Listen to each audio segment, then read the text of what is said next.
Y si me acompañan, ponernos de pie para la lectura de la palabra del Señor en señal de reverencia. En capítulo 49 vamos a leer versículos 1 al versículo 13. La palabra del Señor nos dice así: Escúchenme, islas, y atiendan, pueblos lejanos. El Señor me llamó desde el seno materno, desde las entrañas de mi madre mencionó mi nombre. Ha hecho mi boca como espada afilada, en la sombra de su mano me ha escondido. Me ha hecho también como flecha escogida. En su aljaba me ha escondido. Y me dijo, tú eres mi siervo, Israel, en quien yo mostraré mi gloria. Y yo dije, en vano he trabajado, en vanidad y en nada he gastado mis fuerzas, pero mi derecho está en el Señor y mi recompensa con mi Dios. Y ahora dice, el Señor, el que me formó desde el seno materno para ser su siervo, para hacer que Jacob vuelva a él y que Israel se reúna con él, porque honrado soy a los ojos del Señor, y mi Dios ha sido mi fortaleza. Dice él, poca cosa es que tú seas mi siervo para levantar las tribus de Jacob y para restaurar a los que quedaron de Israel. También te haré luz de las naciones, para que mi salvación alcance hasta los confines de la tierra. Así dice el Señor, el Redentor de Israel, el santo suyo, al despreciado, al aborrecido de la nación, al siervo de gobernantes. Lo verán reyes y se levantarán, príncipes y se postrarán a causa del Señor que es fiel, del Santo de Israel que te ha escogido. Así dice el Señor, en tiempo propicio te he respondido, en día de salvación te he ayudado, te guardaré y te daré por pacto del pueblo, para restaurar la tierra, para repartir las heredades asoladas, para decir a los presos, salgan, a los que están en tinieblas, muéstrense, por los caminos pastarán y en todas las alturas desoladas tendrán sus pastos. No pasarán hambre ni sed. No los herirá el calor abrasador ni el sol, porque el que tiene compasión de ellos los guiará y los conducirá a manantiales de aguas. Convertiré todos mis montes en camino y mis calzadas serán levantadas. Miren, estos vendrán de lejos, otros del norte y del occidente y aquellos de la tierra de Sinim. Griten de júbilo. Cielos y regocíjate tierra, prorrumpan montes en gritos de alegría, porque el Señor ha consolado a su pueblo y de sus afligidos tendrá compasión. Señor, cuán asombroso es venir ante tu presencia y escucharte hablarnos por medio de las Escrituras. Señor, pero somos sordos. Y somos ciegos. Y te pedimos la intervención de tu Espíritu Santo de tal manera que podamos ver, que podamos escuchar, que podamos entender y que podamos aplicar. Ayúdanos a ver la grandeza de tu gloria en este pasaje, Señor. Señor, permíteme llevar a cabo la función que tú me has encomendado, Señor. Permíteme tocar la puerta de los corazones, pero que tu Espíritu Santo con su llave abra las puertas de nuestros corazones, Señor, de tal manera que podamos escuchar y podamos aplicar y darnos ojos para mirar. Te lo pedimos en el nombre de Jesús. Amén. Vamos a tomar nuestro lugar.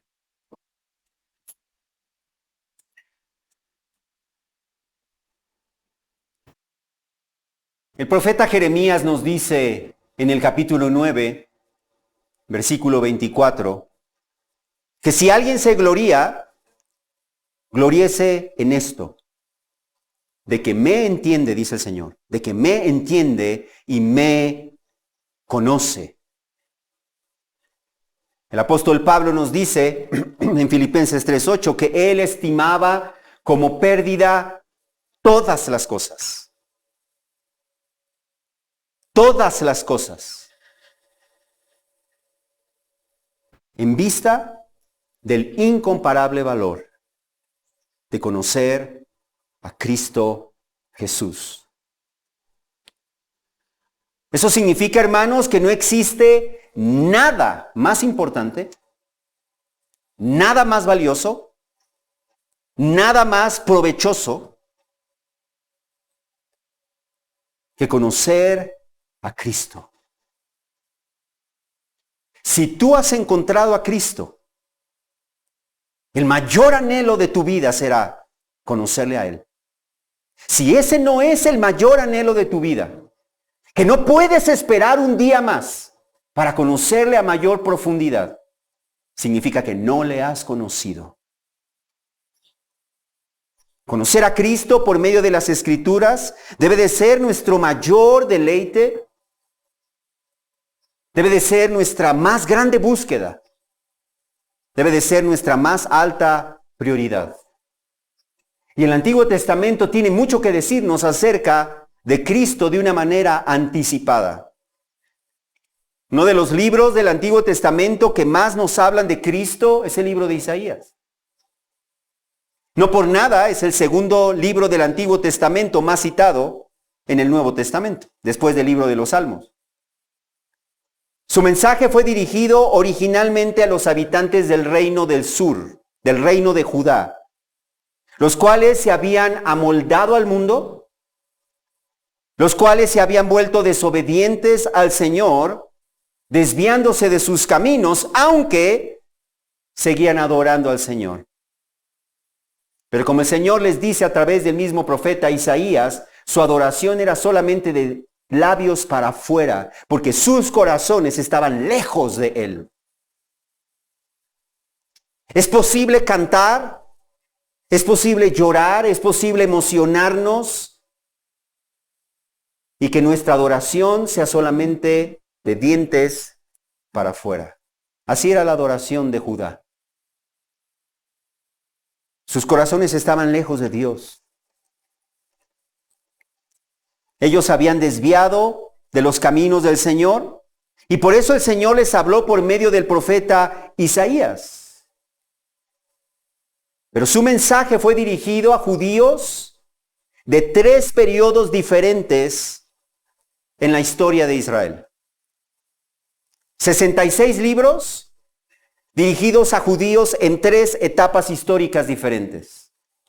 El mensaje de los capítulos 1 al 37 fue dirigido a los judíos que eran contemporáneos de Isaías, a los que vivieron en su misma generación.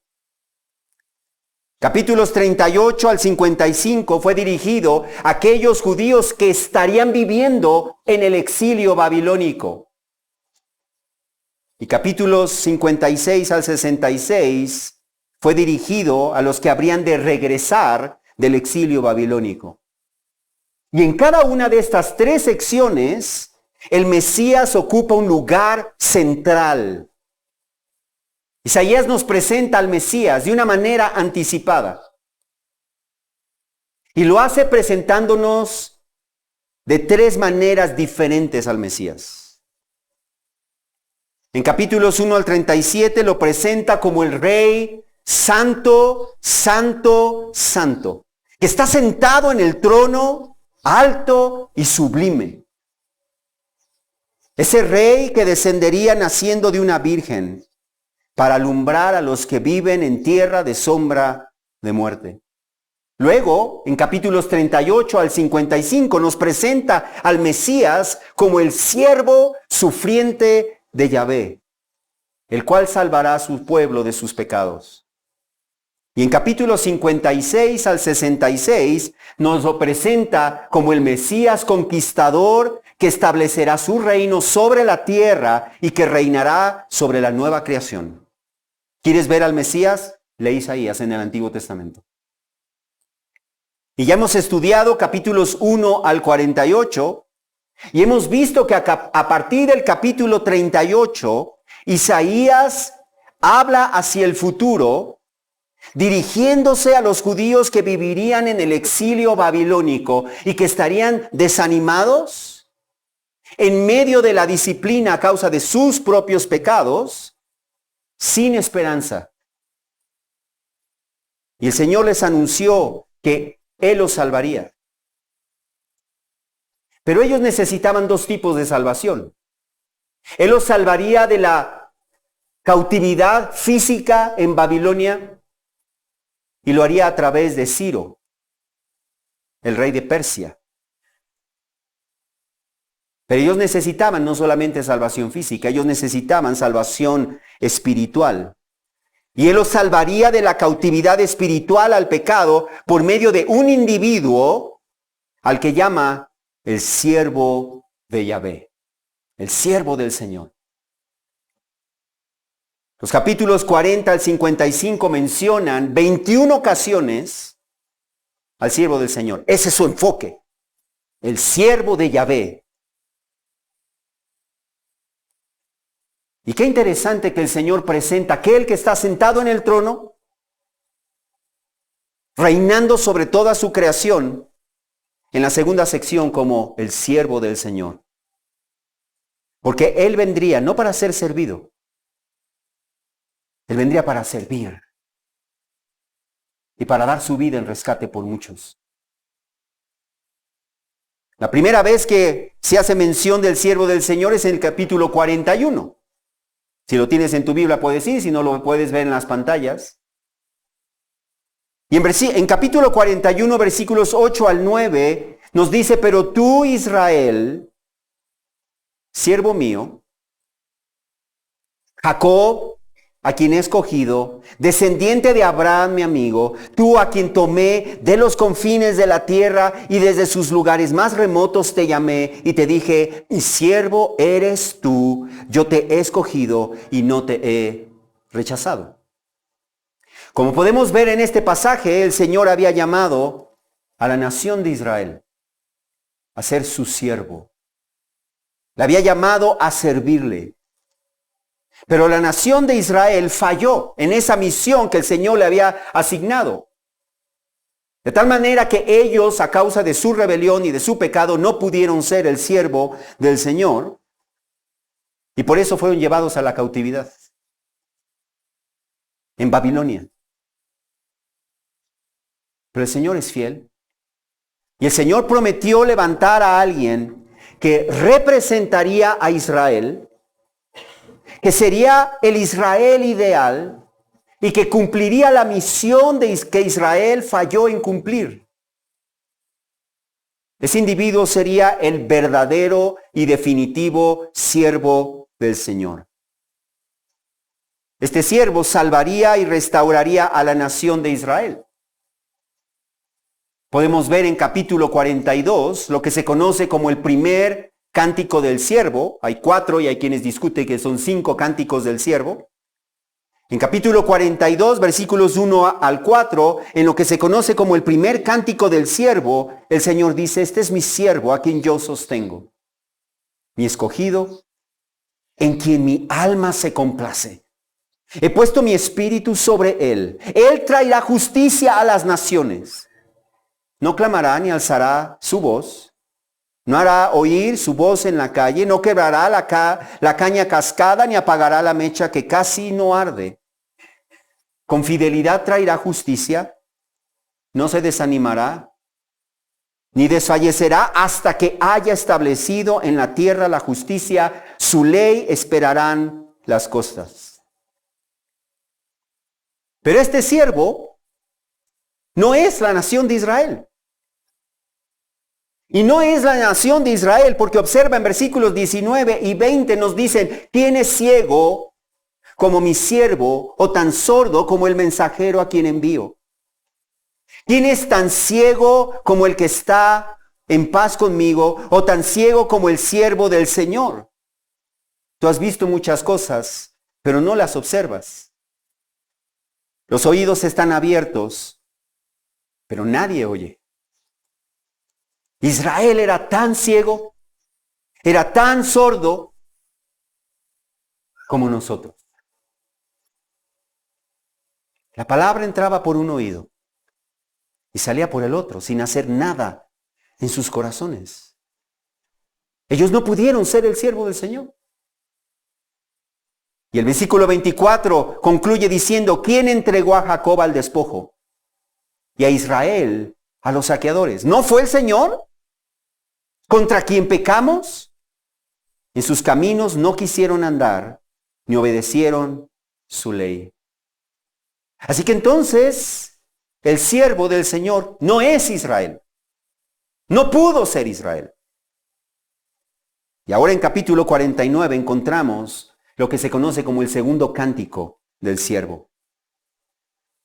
Y por medio de este segundo cántico del siervo, el Señor nos lleva a contemplar la preparación y la misión del siervo del Señor, así como la bendición que recibirán todos aquellos que se refugien en el siervo de Yahvé. En este pasaje veremos en primer lugar el llamado del siervo. En segundo lugar, la preparación del siervo. En tercer lugar, la identidad del siervo.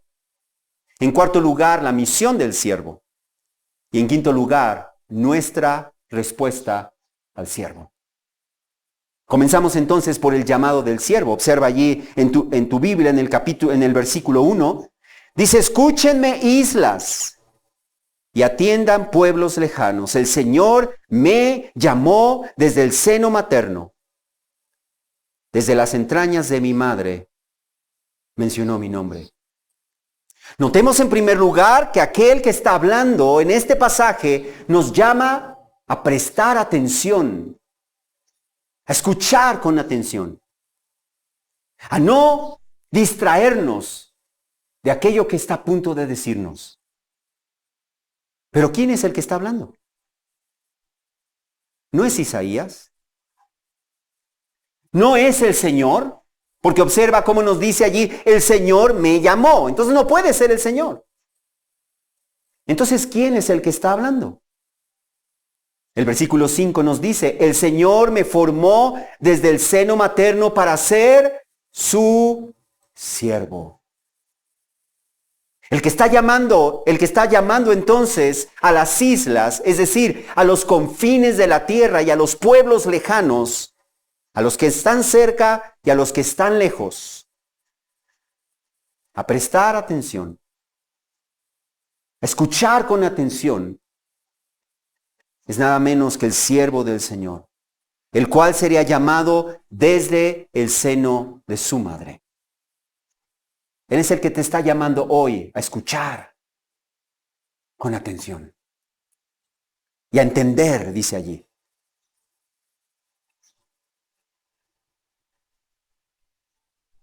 Aquel que nos ha llamado, aquel que sería llamado por el Señor, no solamente sería llamado por el Señor, sino que sería preparado por el Señor. Observa lo que nos dice en el versículo 2. Ha hecho mi boca, está hablando del Señor, el siervo está hablando del Señor, ha hecho mi boca como espada afilada. En la sombra de su mano me ha escondido. Me ha hecho también como flecha escogida, en su aljaba me ha escondido. Notemos allí esas dos ilustraciones que utiliza el siervo del Señor. Notemos que la boca del siervo del Señor sería como una espada afilada. Una espada afilada es una espada que ha sido preparada con esmero, tallada con esmero, que ha sido preparada a fin de poder cumplir con su función. No es una espada chata, no es una espada sin filo, es una espada que ha sido preparada directamente, de manera sobrenatural, por el Señor mismo, a fin de ser efectiva en su función. Así que entonces la boca del siervo sería un instrumento efectivo para cumplir la misión, los propósitos que el Señor tenía al enviarlo. Sus palabras serían poderosas, sus palabras serían efectivas como una espada de doble filo que penetra hasta lo más profundo del alma y del corazón.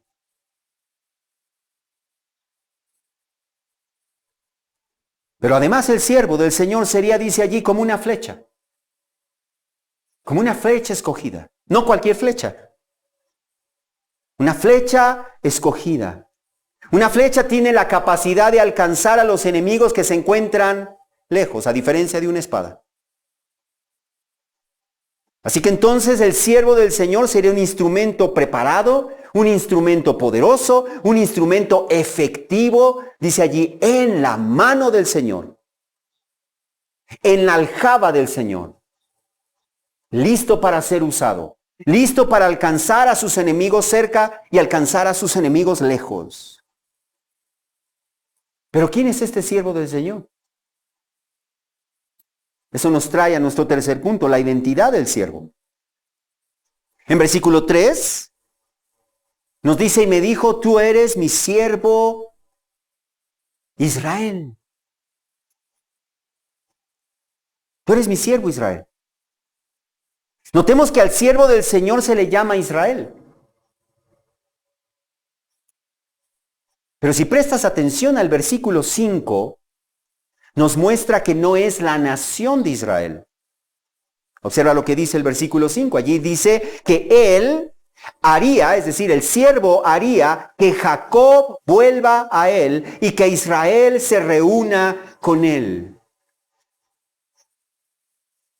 Eso significa que el siervo del Señor no puede ser al mismo tiempo la nación de Israel que necesita ser restaurada y que necesita ser traída al Señor y a la misma vez el instrumento que trae a Israel a la presencia del Señor. Entonces, ¿por qué lo llama Israel? ¿Por qué lo llama Israel? Si no es la nación de Israel, ¿por qué lo llama Israel? Porque el siervo del Señor sería un israelita.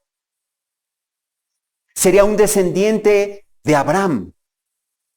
Que el Señor levantaría de entre Israel, alguien que formaría parte de Israel y que podría representar a la nación de Israel, cumpliendo la función que Israel no había podido cumplir, que había fallado en cumplir, salvando a Israel, redimiendo a Israel, reuniéndola con el Señor. Pero ¿quién puede ser este israelita ideal? David no lo fue. Salomón no lo fue. ¿Quién podría representar a Israel?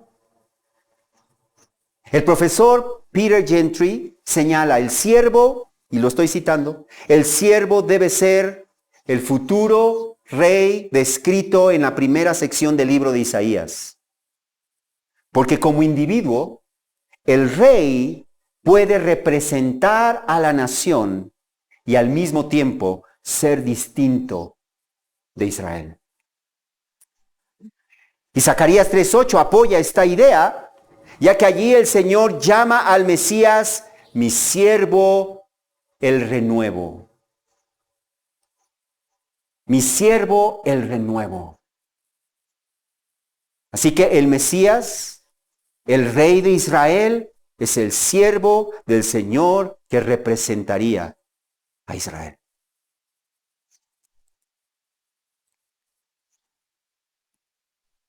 Pero no solamente sería el siervo que representaría a Israel. Observa la segunda parte del versículo 3 en tu Biblia. Dice, tú eres mi siervo Israel, en quien yo mostraré, ¿qué? Mi gloria. Dios iba a mostrar su gloria en su siervo. ¿Cómo habría de mostrar su gloria? Isaías nos deja ver que él revelaría la gloria del Señor cumpliendo con su misión de siervo. Pero no solamente eso, porque el Nuevo Testamento nos muestra que su revelación de la gloria de Dios iría muchísimo más allá. En Juan capítulo 1, versículo 14, nos dice que el Verbo se hizo carne y habitó entre nosotros. Escucha esto. Y vimos su gloria. Gloria como del unigénito del Padre, lleno de gracia y de verdad. Y añade en el versículo 18, nadie ha visto jamás a Dios, pero el unigénito Dios, que está en el seno del Padre, Él lo ha dado a conocer. Así que entonces el Dios invisible iba a manifestar su gloria de una manera visible por medio del Mesías, por medio de su siervo, porque el siervo sería el unigénito Dios que habita, que está en el seno del Padre. Es por eso que Hebreos 1:3 afirma que Jesucristo es el resplandor de la gloria de Dios y la expresión exacta de su naturaleza. Es por eso que Colosenses capítulo 2, versículo 9 recalca que toda la plenitud de la deidad reside corporalmente en Cristo. De allí que el siervo mostraría la gloria de Dios de una manera única, de una manera perfecta, de una manera completa, porque como Jesús mismo dijo en Juan 10:30, yo y el Padre uno somos. Jesús también le dijo a Felipe en Juan 14, versículos 9 y 10, el que me ha visto a mí, ha visto al Padre. ¿Cómo me dices tú? Muéstranos al Padre. ¿No crees que yo estoy en el Padre y el Padre en mí? Observa esto es glorioso. Observa cómo el Padre habita en el Hijo y el Hijo habita en el Padre. Pero también el Padre habita en el Espíritu Santo y el Espíritu Santo habita en el Padre. Y el Hijo habita en el Espíritu Santo y el Espíritu Santo habita en el Hijo. Y a esta habitación mutua del Padre, del Hijo, del Espíritu Santo en la Trinidad se le conoce con el nombre de pericoresis. Es un misterio. La pericoresis es un misterio, pero es algo extraordinario. Así que el siervo del Señor mostraría la gloria de Dios de una manera perfecta y completa, porque su naturaleza divina es idéntica a la de Dios. Y porque toda la plenitud de Dios habita corporalmente en él. Así que podemos nosotros entender cómo es que el siervo del Señor estaría plenamente capacitado, preparado para cumplir de manera efectiva con su misión. No era como Israel. Este ser sí va a cumplir con su misión. Pero ¿cuál es esta misión? Eso nos trae a nuestro cuarto punto, la misión del siervo. El siervo tendría una preparación única, efectiva, sería como una espada afilada, como una flecha escogida.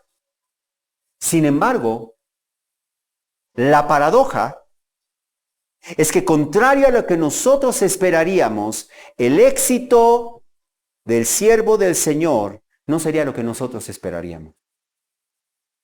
Si Él es quien nos dice la Escritura que Él es, y está preparado de la manera que está preparado, ¿qué es lo que nosotros veríamos cuando Él llegara a cumplir su función?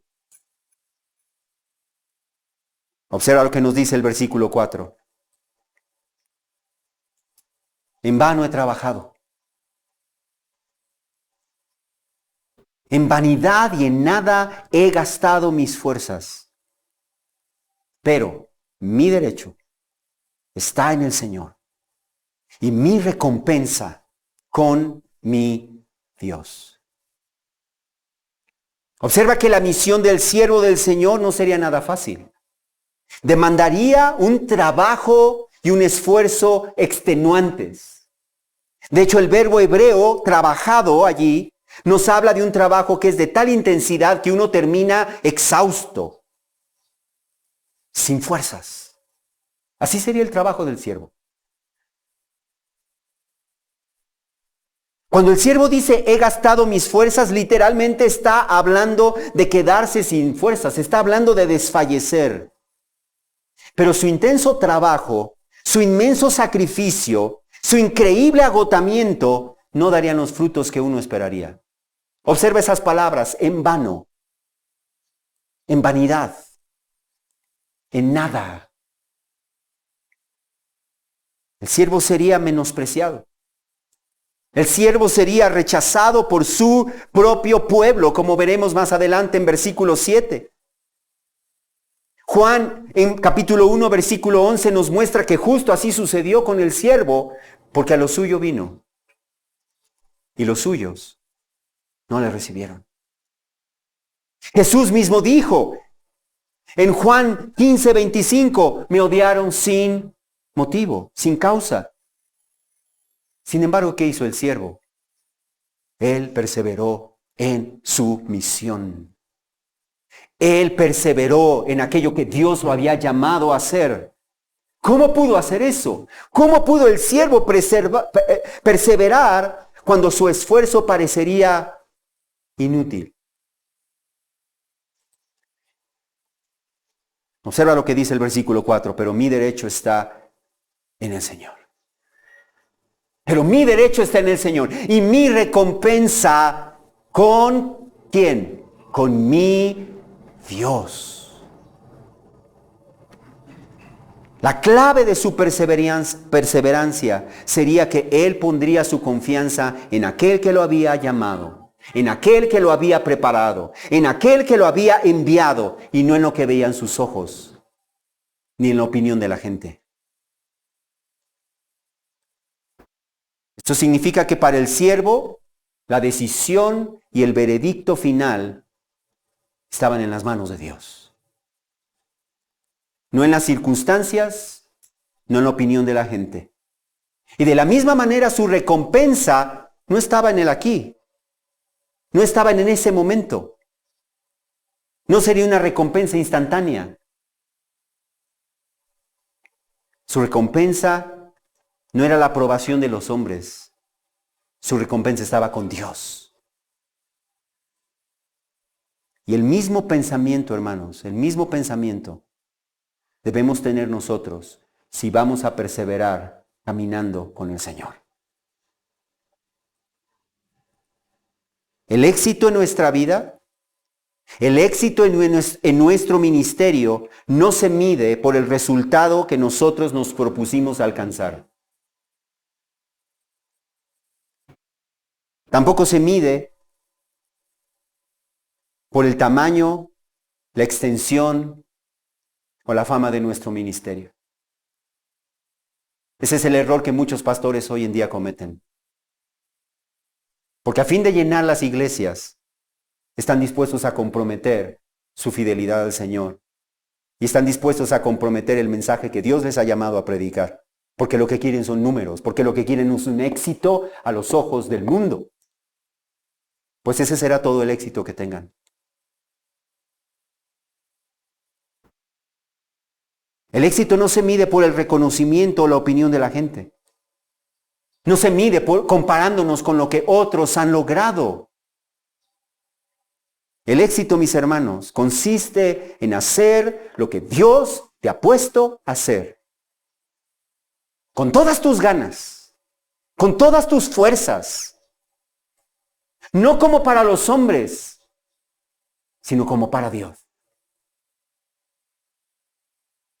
Dejándole al Señor la evaluación y la recompensa por tu esfuerzo y por tu labor. Eso es lo que haría el siervo. Y eso es lo que debemos hacer nosotros. En versículos 5 y 6 finalmente nos dice cuál sería la misión del siervo. Observa ahí en versículos 5 y 6. Y ahora dice el Señor, el que me formó desde el seno materno para ser su siervo, para hacer que Jacob vuelva a él y que Israel se reúna con él, porque honrado soy a los ojos del Señor. Y mi Dios ha sido mi fortaleza. Dice él, poca cosa es que tú seas mi siervo para levantar las tribus de Jacob y para restaurar a los que quedaron de Israel. También te haré luz de las naciones para que mi salvación alcance hasta los confines de la tierra. Observa cuál sería la misión del siervo allí. Él sería llamado para hacer que Jacob vuelva al Señor. Que Israel se reúna con él. Para levantar las tribus de Jacob y para restaurar a los que quedaron en Israel. Pero la extensión de su misión no se limitaría solamente a la nación de Israel, porque el Señor lo haría luz de las naciones a fin de que su salvación alcanzara hasta los confines de la tierra. Y es de esta manera, hermanos, que el beneficio de su misión salvadora nos alcanzaría a nosotros que no somos judíos. Él no tenía por qué hacer eso. Él pudo haberse propuesto en sí mismo salvar exclusivamente a la nación de Israel. Pero no lo hizo así, porque desde el pacto que él hizo con Abraham, él dijo que Israel sería un medio, no un fin en sí mismo, sino que sería un medio a fin de bendecir a todas las naciones de la tierra. Y no es por la nación de Israel, porque ellos no pudieron cumplir con esa función, sino a través del Mesías, el israelita ideal, el Israel ideal de Dios. De tal manera que nosotros que estábamos totalmente alejados, sin esperanza, sin Dios en el mundo, exiliados como estaba el pueblo, como estaría el pueblo de Judá en Babilonia, tuviéramos esperanza. Y aun cuando el versículo 7 dice que el siervo sería despreciado y aborrecido de la nación y siervo de gobernantes, el Señor, el Redentor de Israel, el Santo suyo, nos dice allí no solamente, dice, honrado soy a los ojos del Señor, en versículo 5 al final, sino que además en versículo 7 nos dice, lo verán reyes y se levantarán, príncipes y se postrarán a causa del Señor que es fiel, del Santo de Israel que te ha escogido. Al final de la historia, mis amados hermanos, los reyes, los príncipes, los magnates, los poderosos, todos doblarán su rodilla delante del siervo. Todos. Se pondrán de pie y se postrarán delante del siervo en señal de reverencia. Porque tal como nos dice el apóstol Pablo en Filipenses capítulo 2 versículos 9 al 11, Dios exaltó a su Hijo Jesucristo hasta lo sumo y le dio el nombre que es sobre todo nombre. Y le confirió ese nombre para que al nombre de Jesús se doble toda rodilla, de los que están en el cielo y en la tierra y debajo de la tierra, y toda lengua confiese que Jesucristo es Señor, para gloria de Dios Padre. Cristo, mis amados, ha sido exaltado hasta lo sumo. Y Él reina sobre todo. Y un día regresará. Y toda rodilla se doblará. Toda lengua confesará. Aquellos que hoy en día se nieguen a hacerlo, un día lo harán, no para salvación.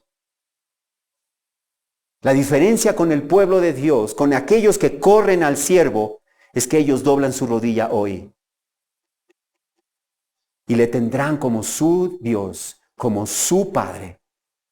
Pero aquellos que no lo hicieron, doblarán su rodilla un día.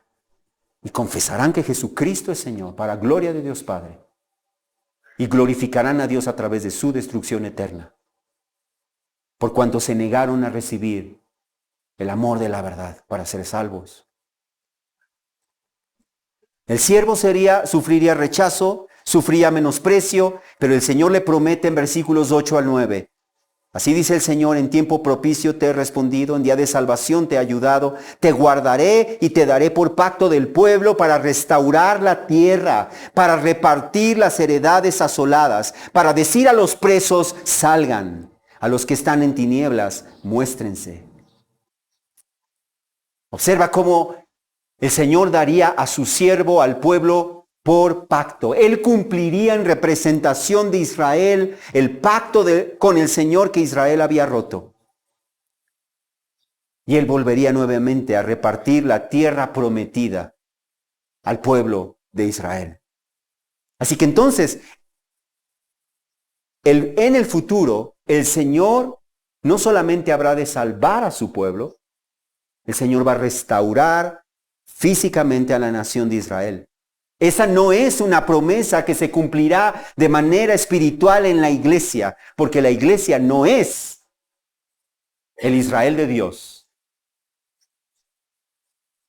El Israel de Dios será nuevamente injertado en el olivo de Dios, en el pueblo de Dios, en el cual ahora nosotros, la iglesia, judíos creyentes y gentiles creyentes, hemos venido a formar el pueblo de Dios. Pero Dios cumplirá las promesas que le hizo a Israel porque Él es fiel para cumplir lo que le dijo a Abraham. Pero además el siervo del Señor pondrá en libertad a los prisioneros, sacaría a la luz a los que habitan en tierra de sombra de muerte, porque esa es la condición de todo ser humano. Somos prisioneros del pecado, somos reos, cautivos en la oscuridad, a menos que el siervo del Señor te ponga en libertad. Y aquellos a quienes el Señor pone en libertad son verdaderamente libres. Él puede ponerte en libertad. No importa cuánto tiempo has batallado, no importa qué tan fuertes sean las cadenas del pecado, Él puede ponerte en libertad si tan solo te rindes a Él. Si tan solo corres y te refugias bajo la sombra de la cruz. Y si tú haces eso, recibirás bendición. Escucha la bendición de aquellos que vendrán y se refugien en Él. Versículos 9. Dice, por los caminos pastarán, y en todas las alturas desoladas tendrán sus pastos. No pasarán hambre ni sed.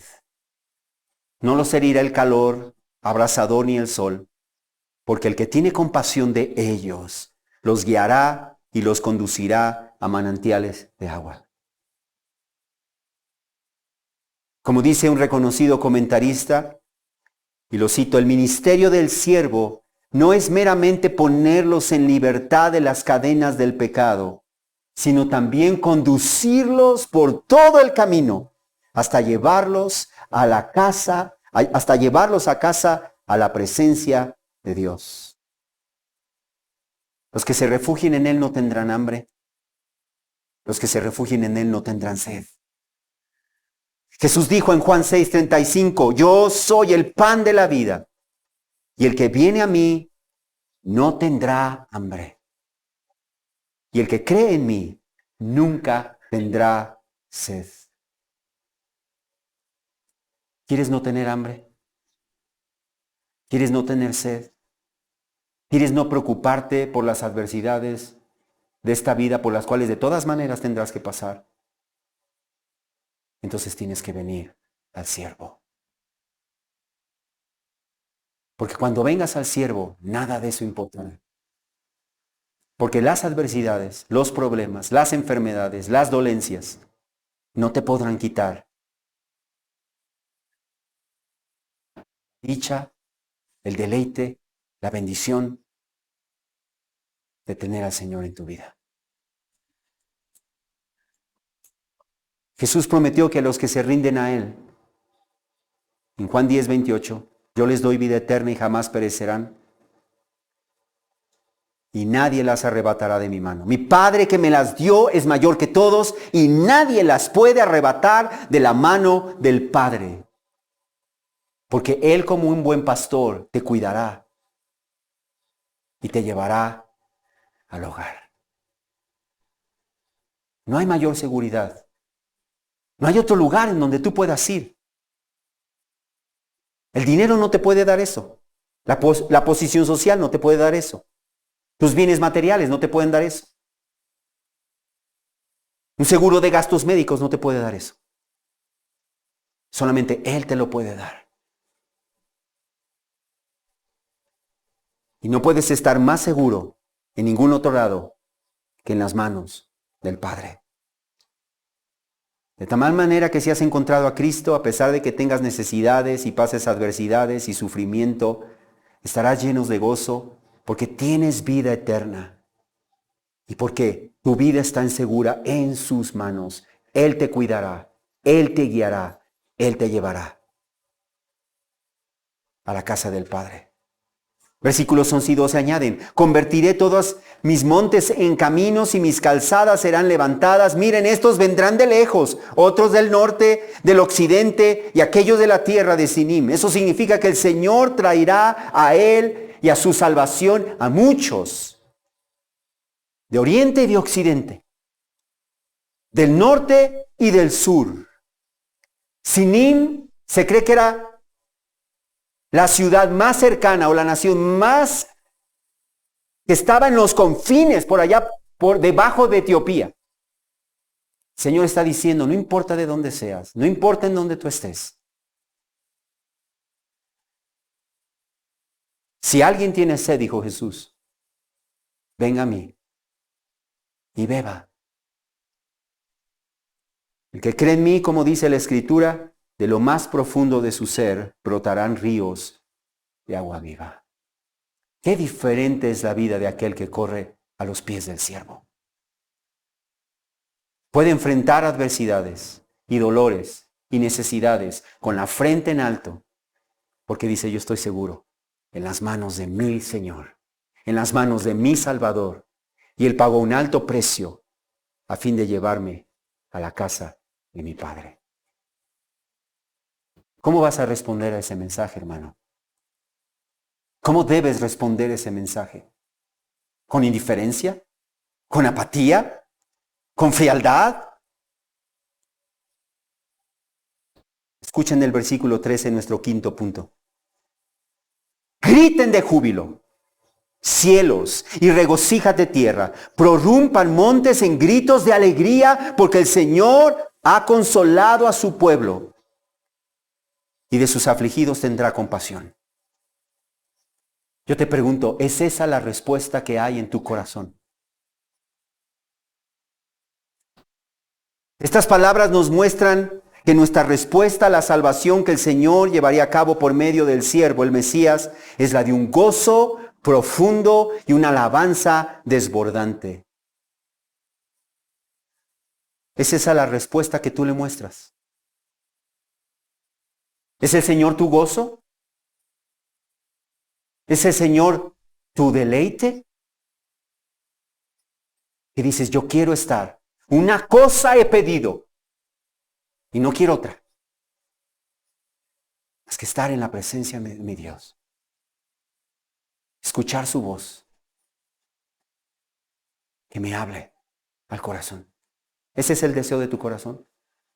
No puedes esperar el domingo porque dices, yo quiero venir con el pueblo de Dios a buscar su presencia, estar delante de Él para exaltarle con su pueblo. Y no puedo esperar a que llegue. ¿Es esa la actitud y el pensar que hay en tu corazón? ¿Vives esforzándote cada día por obedecerle en todas las áreas de tu vida? Porque entiendes que es tu vida su adoración, tu adoración para Él.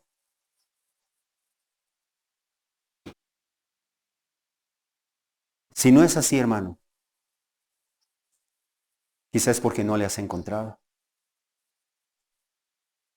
Y quizá has estado por tiempo en la iglesia, pero no le has encontrado. Porque aquel que le encuentra, encuentra la perla de gran precio, el tesoro que estaba escondido, y vende todo lo que tiene. Porque no hay nada más valioso, nada más provechoso que haberle encontrado a Él. Todo lo demás, hermano, es basura. Aún las aflicciones de este tiempo presente son nada comparadas con la gloria que ha de ser revelada. Quizá tus ojos están puestos en el lugar equivocado. Y quizá tus ojos están demasiado puestos en este mundo y en las cosas de este mundo. Y quizá estás esperando que tu recompensa esté en este mundo. Y por eso vives frustrado, infeliz, con sed, apático. Quizá no has entendido de qué es de lo que el Señor te ha librado y de dónde te ha sacado. Pero si has encontrado al siervo, si has encontrado a Cristo, si has sido salvado por Él, al meditar en lo que Él ha hecho por ti, tu corazón se desbordará en una gratitud y en una alabanza que nadie puede callar.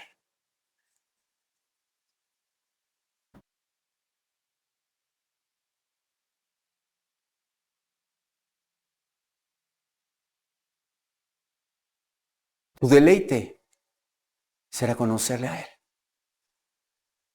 Y no tendrás suficiente de Él. Y terminará el día y dirás, no conozco suficiente de Él. Mañana me levantaré para conocerle más. Esa, mis amados, es la gran diferencia entre la vida apática, indiferente y fría de un cristianismo que es puramente religioso y un cristianismo que es una experiencia viva con Él. Y si tú no tienes esa experiencia, ven a Él y bebe. Y de tu corazón brotarán ríos de agua viva. Tu conocimiento dejará de ser aguas estancadas que solamente están en tu mente, pero que no inflaman tu corazón. Y entonces vivirás un cristianismo auténtico. Si tan solo corres a los pies del siervo. Vamos a orar. Padre, te damos gracias, Dios. Oh, cuánta gloria hay.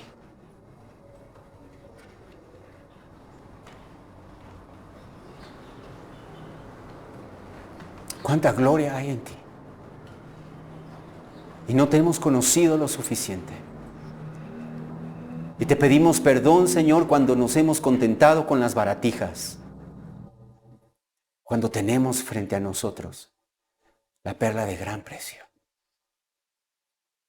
El tesoro escondido. Señor, abre nuestros ojos para verte. Abre nuestros ojos para ver la maravilla de tu ley. Y que nuestro corazón, Señor, no se cansará entonces de buscarte y de conocerte cada vez más. Y queremos más y más.